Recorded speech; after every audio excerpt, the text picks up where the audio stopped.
ఎలక్షన్లప్పుడు ఏం చెప్పినారంటే పిఎం కిసాన్ ఏదైతే 6,000 రూపాయలు ఇస్తా ఉన్నారో ఏడాదికి, అది కాకుండా ఏడాదికి 20,000 రూపాయలు రైతు భరోసా ఇస్తామని చెప్పి చంద్రబాబు నాయుడు గారు ప్రభుత్వం చెప్పింది. జగన్మోహన్ రెడ్డి గారు ముఖ్యమంత్రి అయితే మీకు వచ్చేది కేవలం 13,500. అదే కూటమి ప్రభుత్వం వస్తే కనుక రైతుకు ఏడాదికి 26,000 రూపాయలు ఇస్తామని చెప్పి 20,000 ప్లస్ 6,000 ఇస్తామని చెప్పినారు. మరి ఈరోజు వీళ్ళు అధికారంలోకి వచ్చి 9 మాసాలైంది. రైతు భరోసా రైతుకు 20,000 రూపాయలు ఇస్తామన్న హామీకి సంబంధించిన ఊసే లేదు. ఆ హామీకి సంబంధించిన ఊసే లేకపోగా కనీసం ఎప్పటి నుంచి అమలు చేస్తామనే స్పష్టత కూడా ఈ కూటమి ప్రభుత్వం ఇప్పటిదాకా ఇవ్వాల. ఒక్క రైతులకు సంబంధించిన రైతు భరోసానే కాకుండా 18 ఏళ్ళు దాటిన మహిళలకు, 18 నుంచి 50 సంవత్సరాలు ఉండే మహిళలకు ఏడాదికి 18,000 రూపాయలు ఇస్తామన్నారు. ఎంతమంది పిల్లలు బడికి పోతే అంతమందికి మరి అమ్మఒడి పథకం ఇస్తామన్నారు. అమ్మఒడి పథకం గతంలో జగన్మోహన్ రెడ్డి గారు ఇచ్చే 15,000 రాలే. వీళ్ళు ఎంతమందికి పిల్లలకి ఇస్తాము, ఎంతమంది ఉంటే అంతమందికి ఇస్తామన్నారు, అది రాలే. సో ఏ పథకం కూడా అమలు కాని పరిస్థితి. ఇవాళ ప్రజలు తీవ్ర ఇబ్బందుల్లో ఉన్నారు. ఈ ప్రభుత్వంలో ఇప్పటికైనా కదలిక రావాలా. కదలిక వచ్చి ఏదైతే ఎన్నికలప్పుడు సూపర్ 6, సూపర్ 7 అంటూ హామీ ఇచ్చారో ఆ హామీలన్నీ కూడా అమలు చేయాలా. ప్రజలను, ఇబ్బందుల్లో ఉన్న ప్రజలను ఆదుకోవాలని చెప్పి డిమాండ్ చేస్తా ఉన్నారు.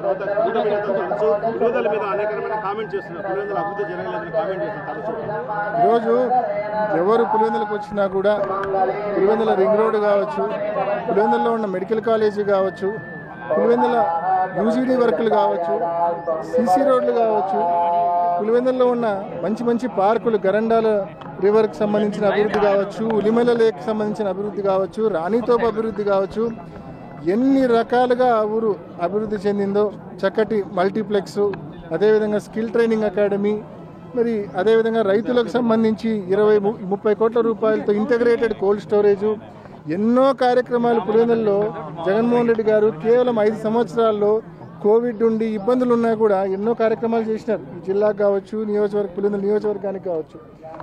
వాటిని కనీసము యూటిలైజేషన్లో తీసుకొనాలనే చేతగానే ప్రభుత్వం ఇవాళ మనం చూస్తూ ఉన్నాం. ఉదాహరణకు జగన్మోహన్ రెడ్డి గారు 300 కోట్ల రూపాయలు పెట్టి మెడికల్ కాలేజీ నిర్మిస్తే ఆ మెడికల్ కాలేజీకి 50 సీట్లు కేంద్ర ప్రభుత్వము నేషనల్ మెడికల్ కౌన్సిల్ మంజూరు చేస్తే కనీసం ఆ మంజూరైన సీట్లను వినియోగించుకోలేక మాకు వద్దు అని చెప్పి వెనక్కి రాసిన చేతగానే ప్రభుత్వం దేశంలో ఎక్కడైనా ఉందంటే అది ఆంధ్రప్రదేశ్లో మాత్రమే ఉంది. అదేవిధంగా రైతుల కోసం 30 కోట్ల రూపాయలు వెచ్చించి ఇంటగ్రేటెడ్ కోల్డ్ స్టోరేజ్ కట్టించారు బనానా రైతుల కోసం. మరి ఇవాళ 30 కోట్ల రూపాయలు పెట్టి కట్టిస్తే వాటికి వినియోగంలోకి తీసుకొని రాలేకపోతా ఉంది ఈ కూటమి ప్రభుత్వం 9 నెలల నుంచి. అంటే ఒక యూజర్ ఏజెన్సీని ఐడెంటిఫై చేసి వాళ్ళకి ఇస్తే అది వినియోగంలోకి వస్తుంది. కేవలం బిడ్స్ పిలిచి ఒక యూజర్ ఏజెన్సీకి ఇవ్వలేనంత చేతగాని పరిస్థితుల్లో ఈ ప్రభుత్వం 9 మాసాల నుంచి ఉంది. చిన్న pending road works, pending multiplex work, pending UGD work చిన్నవి 80-90% అయిపోయినాయి. ఆ మిగిలిన పని పూర్తి చేయలేకుంది. 60% వాటర్ గ్రిడ్ పనులు పూర్తయినాయి. ఆ 40% మిగిలిన పనులు పూర్తి చేయలేకుంది. వీళ్ళు మళ్ళీ ఈ మాదిరి మాట్లాడడం అనేది దయ్యాలు వేదాలు వల్లించినట్టు ఉంది.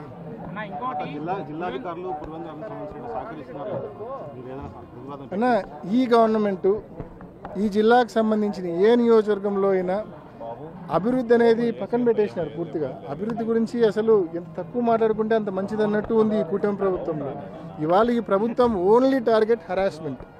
వైఎస్ఆర్ కాంగ్రెస్ పార్టీ కార్యకర్తలను హరాస్ చేయడం, ఫీల్డ్ అసిస్టెంట్లు పీకడం, డీలర్షిప్లు పీకడం, అంగన్వాడీ ఉద్యోగాలు పీకడం. ఎవరైనా ఎంతో వైఎస్ఆర్సీపీకి సహకరించే అధికారులు ఉంటే వాళ్ళని తీసుకొని పోయి ఎక్కడో అరకులో, ఎక్కడో ఏజెన్సీ ప్రాంతాల్లో, దూర ప్రాంతాల్లో, అంటే కడపలో ఉండే వాళ్ళని ఎక్కడెక్కడికో దూరానికి వేస్తున్నారు. అంటే కేవలం వైఎస్ఆర్ కాంగ్రెస్ పార్టీ కార్యకర్తలను హరాస్ చేయడము, అదేవిధంగా ఎంతో నిష్పాక్షికంగా గడిచిన 5 సంవత్సరాలు పనిచేసిన అధికారులను కక్ష సాధించి వాళ్ళని ఎక్కడెక్కడికో దూరానికి బదిలీలు చేయడము. కేవలం హరాస్మెంట్ తప్ప. ఇప్పుడు మీరే విలేకరులు, ఇక్కడ అనేక మంది విలేకరులు ఉన్నారు.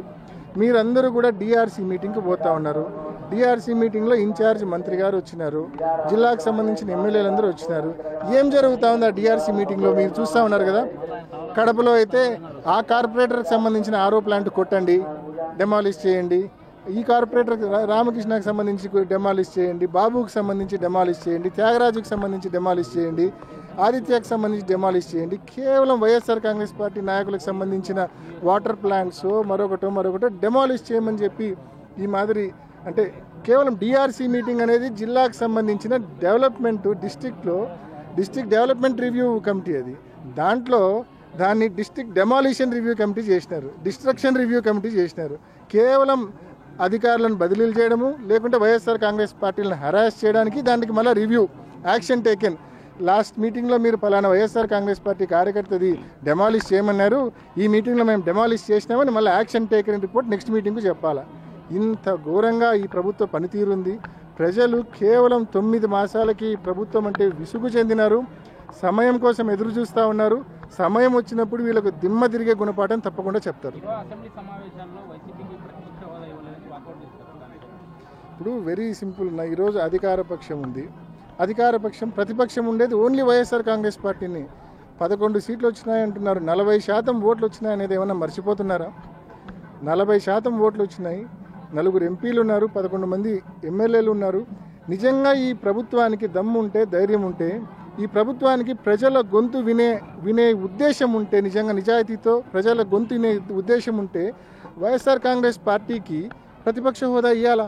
లేకపోతే జగన్మోహన్ రెడ్డి గారికి 175 మంది ఎమ్మెల్యేలో ఒక ఎమ్మెల్యే మాదిరి నువ్వు కన్నా మైక్ ఇస్తే ఆయన చెప్పాలనుకున్నవి 2 నిమిషాలు నువ్వు మైక్ కట్ చేస్తే ఏం చెప్పగలడు?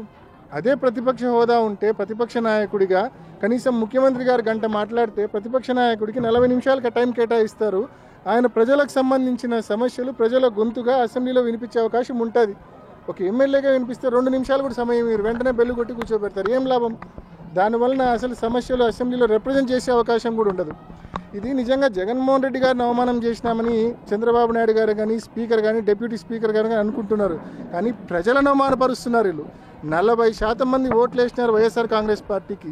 ప్రజలు గొంతుగా వైఎస్ఆర్ కాంగ్రెస్ పార్టీ పనిచేస్తూ ఉందని చెప్పి వాళ్ళు భయపడి ప్రజలు మనకు ప్రతిపక్ష హోదా ఇవ్వడం లేదు.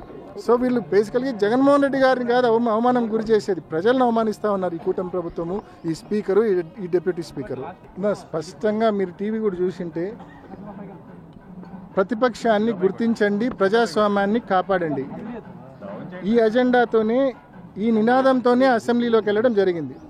ప్రతిపక్షాన్ని గుర్తించండి, ప్రజాస్వామ్యాన్ని కాపాడండి. మనమల్లా కోరేది ప్రతిపక్షాన్ని గుర్తించి ప్రతిపక్ష హోదా ఇమ్మని చెప్పి అడుగుతా ఉన్నాం. ఇస్తే అసెంబ్లీకి జగన్మోహన్ రెడ్డి గారు ప్రతిపక్ష నాయకుడిగా పోతే వీళ్ళకి ఏ రకంగా సినిమా కనిపిస్తుందో అందరికీ తెలుసు. వీళ్ళకి ఏ రకంగా, ఎందుకంటే ఒక్క హామీ అమలు చేయలే. ఆయన మొదలు పెడితే ఇంకా వీళ్ళు సమాధానం చెప్పాల్సి వస్తుంది. వీళ్ళ దగ్గర సమాధానం ఉంటే కదా, అసలు ఆన్సర్ ఉంటే కదా వీళ్ళ దగ్గర. కేవలం అవి తప్పించుకోవడం కోసం ప్రతిపక్ష హోదా ఇవ్వకుండా ఈ మాదిరి బిహేవ్ చేస్తూ ఉన్నారు. అంతేకాకుండా నిజంగా ఉప ఎన్నిక అంతగా ముచ్చటపడితే ఇంత భయంకరమైన కూటమి గాలిలో కూడా 65,000 ఓట్ల తేడాతో ఆయన రవి అనే వ్యక్తి ఓడిపోయినాడు. ఇంత భయంకరమైన కూటమి గాలిలో ఈ 9 నెలల్లో ఇలా పరిపాలన చూసినాక ఈరోజు నిజంగా అంత ముచ్చట ఉంటే, అంత నిజంగా అంత కోరుకునేట్టుకుంటే పులివెందుల కావచ్చు, లేకుంటే కుప్పం కావచ్చు, మంగళగిరి కావచ్చు, పిఠాపురం కావచ్చు, 4 చేద్దాం. పట్టండి, 4 చేద్దాం, చూసుకుందాం, 4 చేద్దాము. 4 ఈ 9 నెలల ఈ ప్రభుత్వ పాలనకు రెఫరెండంగా, సూపర్ 6 అమలుకు రెఫరెండంగా ఎన్నికలని చెప్పి ప్రకటిద్దాం 4 నియోజకవర్గాల్లో. చూస్తాం మరి ప్రజలు ఏం తెలిపిస్తారు. ఊరికే కాకమ్మ కబుర్లు, దద్దమ్మ మాటలు నిజంగా మాట్లాడకూడదు. చేతనైతే గన పథకాలు అమలు చేయాలా, చేతనైతే ప్రతిపక్ష హోదా ఇచ్చి ప్రజల గొంతు వినాలా. ఇవేమీ చేయకుండా ఊరికే కల్లిపల్లి మాటలు, టైంపాస్ మాటలు మాట్లాడకూడదు.